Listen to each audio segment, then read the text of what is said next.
पिछले साल भारत ने अमेरिका को कोरोना से लड़ने के लिए हाइड्रोक्सीक्लोरोक्वीन जैसी दवा की आपूर्ति की थी, जिसके बाद अमेरिका के पूर्व राष्ट्रपति ट्रंप ने भारत की जमकर तारीफ की थी। लेकिन अब समय बदल गया है। दुनिया भर को कोरोना से लड़ने के लिए भारत को वैक्सीन बनाने के लिए कुछ कच्चे माल की जरूरत है, जिसकी आपूर्ति अमेरिका से होनी है। लेकिन अमेरिका ने पहले से ही उस पर पाबंदी लगा रखी है। इस पर भारत की वैक्सीन निर्माता कंपनी सीरम इंस्टीट्यूट ने अमेरिका से गुजारिश की है कि वो इस बंदिश को खत्म करे और उसे कच्चा माल मुहैया कराए। लेकिन अमेरिका ने फिलहाल इस पर चुप्पी साध रखी है। लेकिन खबर तो कुछ और ही कह रही है। दरअसल सीरम इंस्टीट्यूट ने बाइडेन प्रशासन से कोरोना वैक्सीन के उत्पादन के लिए आवश्यक कच्चे माल के निर्यात पर प्रतिबंध हटाने के लिए कहा था। लेकिन जब व्हाइट हाउस के प्रवक्ता से इस मसले को लेकर सवाल किया गया तो उन्होंने चुप्पी साध ली।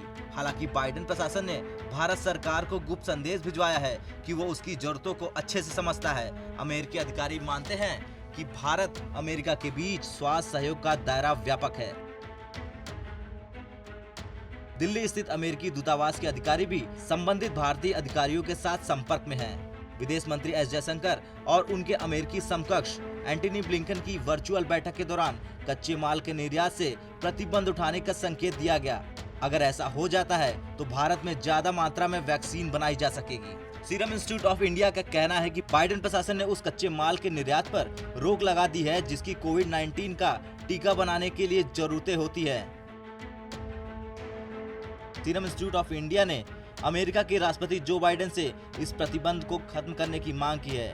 तो वहीं national institute of allergy and infectious disease के निर्देशक डॉक्टर एंथनी फोसी और व्हाइट हाउस कोविड-19 के वरिष्ठ सलाहकार डॉक्टर एंडी स्लेविट दोनों ने एक सुर में कहा कि अभी उसके पास इसका कोई ठोस जवाब नहीं है। भारत दुनिया का सबसे बड़ा वैक्सीन प्रोड्यूसर है। देश में कोरोना की रफ्तार को रोकने के लिए वैक्सीन के कच्चे माल की जरूरत है। सीरम ऑक्सफोर्ड एस्ट्राजेनेका की वैक्सीन कोविशील्ड को बना रहा है। इसके अलावा उसके पास अमेरिकी कंपनी नोवावैक्स की वैक्सीन बनाने का भी लाइसेंस है।